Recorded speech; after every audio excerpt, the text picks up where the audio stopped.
Hey folks, Kevin here. Well, it's September 4th, 2023. I'm over on the property. I believe yesterday when I left the video off, I was trying to do some recording, but the camera messed up. So I didn't record any of the activities that I did yesterday. But I was able to go around, sorry about the camera, and take off a lot of the limbs that were the low-hanging limbs. And some of the trunks where there are multiple trunks coming up out of the trees. So I was able to chop a lot of those off up in the area, up in here. And then I decided I was going to work over here. And so in yesterday's video, you would have seen the forest look a lot like right over in here. And I had a dirt pile on the other side where I had buried stones before. So what I did do is I pulled out trees, brought them over, and I stacked them over there. I'll show you that in a moment. But it wasn't too bad. Once I got through the first dozen or so trees, it was relatively thin in here. Lots of dead wood on the ground all around in here, which is just fine. This is actually pretty nice. And all that dead wood is going to decompose and break down just as if it were chipped up, just that it's larger pieces. And something's moving through the woods up here. And so I had a couple of large piles of the earth that I dug out from a Hugelkultur pit. And so I'll just mention this again with Hugelkultur pits. You'll see another one I'm digging now in just a moment. But what a Hugelkultur pit is it's a deep pit that we dig down in the earth, and we use all of the tree material that we're not going to use for something else. So if we had a lumber mill, we might be having saw logs, firewood, good wood for firewood. But the root balls, the branches, and everything that isn't fit for use for something else ends up getting put into the big hole in the ground. And then we crush it all down really, really carefully with the excavator. And then we put some of the dirt that came out of the hole on top of it. And that will break down over time. And that keeps carbon emissions from going up into the atmosphere. There's been too many fires all around the world this year, so we don't need all these small fires that we can create as homesteaders and farmers. So right underneath this spot is where there's a Hugelkultur pit. All of that material, all the trees and grapevines and some of the stone wall that came from over here where I broke through to the pasture over there. So I piled it all up around these trees here, and then I took that material and I took some of it and filled in some of the spots where there's a divot here. Now I had planned on, when I took out this stone wall area and left a big pile right here, I had planned on making this roadway here, and I will do that, but and you can't see from here. I'll just walk down a little ways. But the excavator, those tracks were basically right to the cab of the unit, so everything was just getting buried down in here. We won't go down into the spot, but this is not level, but it's almost level. So when we have the rain and all, it just sort of sets here, and we have really deep, rich soil in this area, because this is an area where the water runs down and it fills in this low spot and bringing it up to level grade. But when you drive a piece of equipment over it, it sinks right down in there. And there's two stone walls over in here. And I've talked about, sorry about that, I've talked about there being two lots that we bought a couple years ago. One has the buildings on it, and we rent that to the original owner, to the person that we bought it from, and she takes care of the place. She lost her last horse there last year, but used to have a horse pasture here and horse run-ins. We'll end up taking down the horse run-ins. But this is the property over here. The buildings are up next to the road there.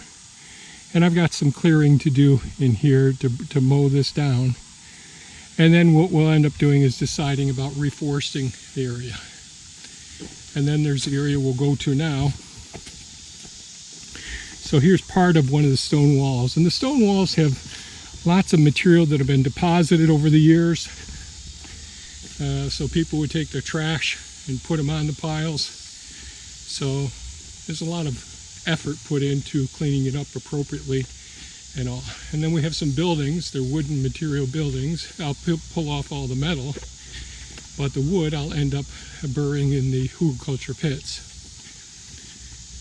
And that'll work out. So all the trees that were in this spot right here and right in here, I dragged out yesterday, and I'll show you that pile.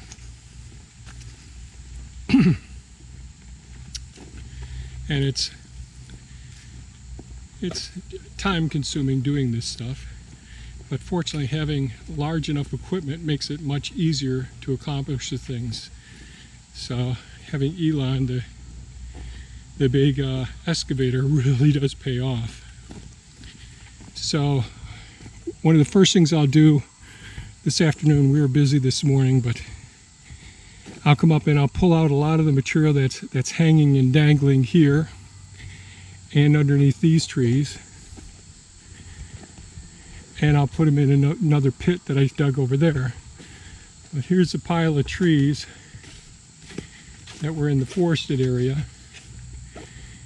So what I'll do after cleaning up some of the material around here, I'll come over and use Elon to grab a hold of these and saw off the root balls on these trees and limb them and get them down to sizes of trunks that can be used for firewood in the future, and I'll stack those in another spot.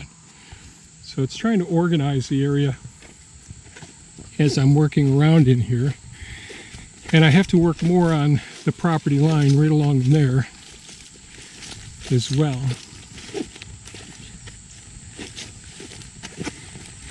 So I started putting some of the material last night in here. So I came over last night and dug this out and started putting some of the material. Look at all the damselflies and dragonflies in here. Just amazing.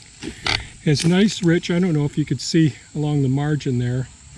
Maybe if I stand on the other side. I used the brush mower a few weeks ago to come over here and chop all of this material down.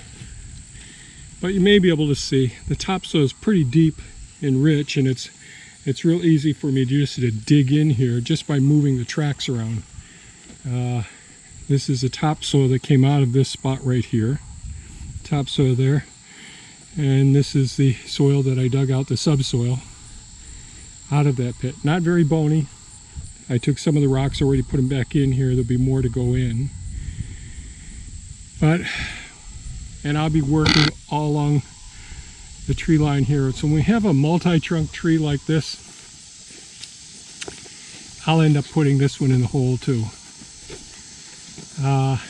What ends up happening is with our high winds here, as they grow, they rub up against each other and do more damage, and they end up dying back.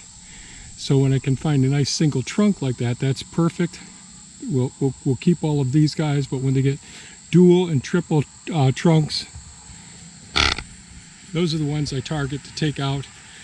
And in the next couple of weeks, we'll be putting a lot of oak trees and maple trees all along the property line like we did before. But Thea's getting excited about doing that. But I've got it doing some clearing up here. Get the woods cleaned up over there. Get the logs put in a separate pile. I'll figure out where to do that. But first I'll clean up all around in these areas. And I don't think I'm going to try and record it. I've having some troubles with some of the cameras, and I'll deal with that in the future when I've got more time. So that's what we've been up to here in the homestead. Thea's going to come through with Carol. Carol's the previous owner and the renter now, and she gets real excited seeing the progress that we make around here, and loves going for walks in the area as well. So that's it for today's video. I hope you find some value in it, and we'll keep busy. You keep watching the videos. That's the deal. Thanks so much for watching and have a great day. Bye-bye now.